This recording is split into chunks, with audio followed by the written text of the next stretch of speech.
It began with a sound. The crackle of dial-up internet. A digital hum that whispered promises of a new age, the sound of the future logging on. The year was 1995. The world stood at the dawn of the internet revolution, a realm of infinite possibility, invisible yet unstoppable. People believed they were standing on the shore of a new world, and every website was a ship bound for glory. They called it the information superhighway, and in its lanes, millions saw fortune flashing like headlights in the dark. For the first time in history, money could move at the speed of thought. A kid with a computer could challenge a corporation. A startup in a garage could become a global empire overnight. The dream was intoxicating and contagious. Soon everyone wanted in. Wall Street, venture capitalists, college dropouts, they all chased the same shimmering mirage. .com. It didn't matter if a company made profit. It didn't even need a product. All it needed was a website. In coffee shops and dorm rooms, ideas turned into IPOs. A handful of programmers could scribble an idea on a napkin and see it valued at millions within months. The media called it the new gold rush. But this time, the pickaxes were keyboards and the minds were glowing screens. Companies like Pets.com, Webvan, and eToys became household names overnight. Their logos danced on Super Bowl ads, their CEOs on magazine covers, their stock charts pointing endlessly upward. "Click here for the future," the banners said, and millions believed. By 1999, the world had gone digital mad. Investors poured billions into anything ending with .com. A florist, fine. Add a website, triple the valuation. A bookstore, it was about belonging, about not missing the next great leap. The fear of being left behind was greater than the fear of losing everything. And behind the frenzy, the capital flowed like never before. Venture capitalists became the new kings of Silicon Valley, hunting for the next unicorn. Every week, someone was declaring the birth of the Amazon of groceries, or the eBay of everything. Stock markets pulsed like fever. NASDAQ, the digital frontier, rose faster than any index in history. Young investors, many barely out of college, made fortunes overnight. Stories spread of janitors who became millionaires because they took stock instead of pay. It was a world where paper wealth was the new reality, and reality itself was just another concept to be disrupted. But beneath the euphoria, something fragile was forming.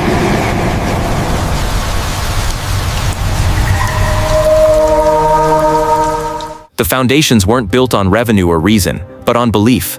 Belief that the internet would rewrite every rule of economics. Belief that growth mattered more than profit.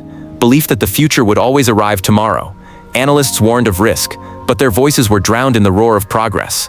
How can you value a dream, they said. And so no one tried. By 2000, the dream was burning too bright to last.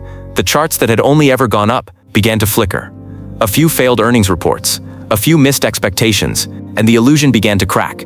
The same investors who once cheered started to panic. One by one, companies began to vanish, swallowed by the same speed that once made them. Billions evaporated in days. Fortunes turned to dust. Pets.com, gone. Webvan, gone. Hundreds more, vanished overnight. The NASDAQ fell by 78%. Trillions of dollars in market value disappeared, not into thin air, but into memory.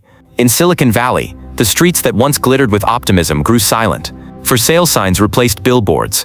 Servers went dark. The champagne dried up. Dreams, once coded in HTML, lay buried in the ruins of optimism.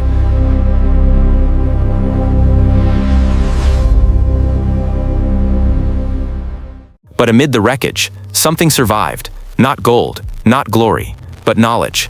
The survivors of the crash learned the hardest truth of capitalism. Innovation without foundation is just illusion.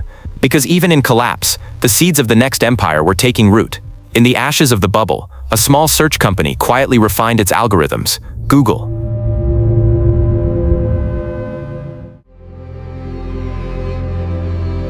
A struggling online bookstore reinvented itself, Amazon. A payment system born from chaos evolved into a new financial order, PayPal. They didn't just build websites, they built systems, and that made all the difference. The dot-com bubble had shown humanity its reflection in the screen. Brilliant, ambitious, and blind. It was a story not of technology, but of psychology, of how belief can inflate value faster than innovation can justify it. In boardrooms and living rooms, people asked the same question: how could we not have seen it coming? But the truth was simple. Everyone did see it. They just didn't want to. Because it wasn't greed alone that drove the bubble. It was hope. Hope that this time, technology would set us free. Hope that the digital frontier would be pure, limitless, eternal. Even the collapse didn't kill that hope. It only changed its form. As the dust settled, a new generation took the lesson and began again. Wiser, sharper, hungrier. Web 2.0 was born. Social networks, streaming, cloud computing. This time, the dream came with discipline. Profit mattered. Sustainability mattered. And from the ruins of the bubble rose the true titans of the modern world. The ones who didn't chase the rush, they built it. In hindsight, the dot-com bubble was not a failure. It was a rehearsal for the digital civilization that would follow. The smartphones, the AI, the global web that connects every human on Earth. The lesson was clear. The internet was not just a marketplace. It was a mirror, reflecting the desires, fears, and flaws of those who built it. But even now, echoes of that bubble remain. Every crypto boom, every NFT mania, every startup chasing valuations instead of vision. The pattern repeats: belief, inflation, collapse, rebirth. Because progress never learns, it remembers. And in that remembrance lies both danger and destiny. For the investors who lost everything, the pain was real. Retirements vanished, lives unraveled. But for the world, it was a necessary fire, burning away illusion to reveal the architecture of the future. By 2010, the companies that survived the storm stood taller than ever. Google became the world's library. Amazon became the world's marketplace. Apple, reborn, turned technology into lifestyle. The very companies that endured became the new empires, not of gold or oil, but of data. It proved that progress is not linear, it spirals, rising through cycles of boom and bust, creation and collapse. Each generation must touch the flame to believe it burns. And perhaps in that paradox lies the beauty of it all. That every collapse clears the ground for something stronger. That every illusion once broken reveals the truth beneath. The bubble burst, but the dream survived.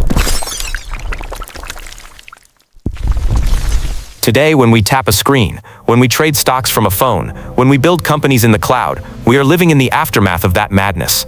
The ghosts of the dot-com era are not gone, they are woven into every bite of our digital world.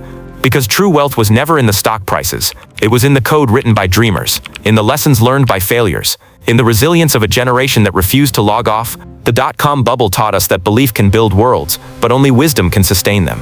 And so as the servers hum and screens glow across a wired planet, we are reminded that every age has its rush, every empire its illusion, and every dreamer their reckoning. Because true wealth is not what we build in the markets, but what we learn when the markets fall.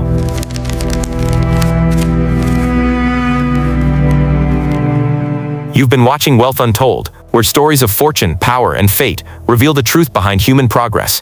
Join us next time as we uncover another empire of ambition, another fortune built on faith, and another lesson written in the language of time. Because true wealth is never lost, it's just waiting to be rediscovered.